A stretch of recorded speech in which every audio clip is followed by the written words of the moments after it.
In this video we're going to change the pollen filter, the cabin air filter, on this Ford Transit Custom. It's located in here just behind the glove box, so we're going to remove it first. We have a tab at the top right and left hand corners of the glove box. We press them in and that folds it down fully. We can see our air filter directly in front of us.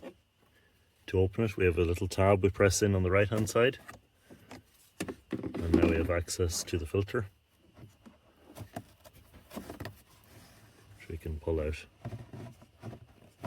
You'll see there's a corner cut off this top left, so we're going to put the new one in the same direction.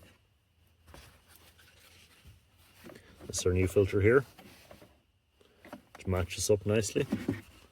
So we're going to slide it in.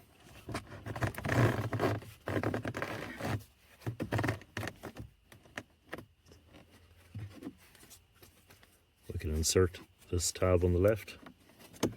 It's like a hinge, and then it clicks home. Close our glove box. Job done. Hopefully that was useful. Thank you.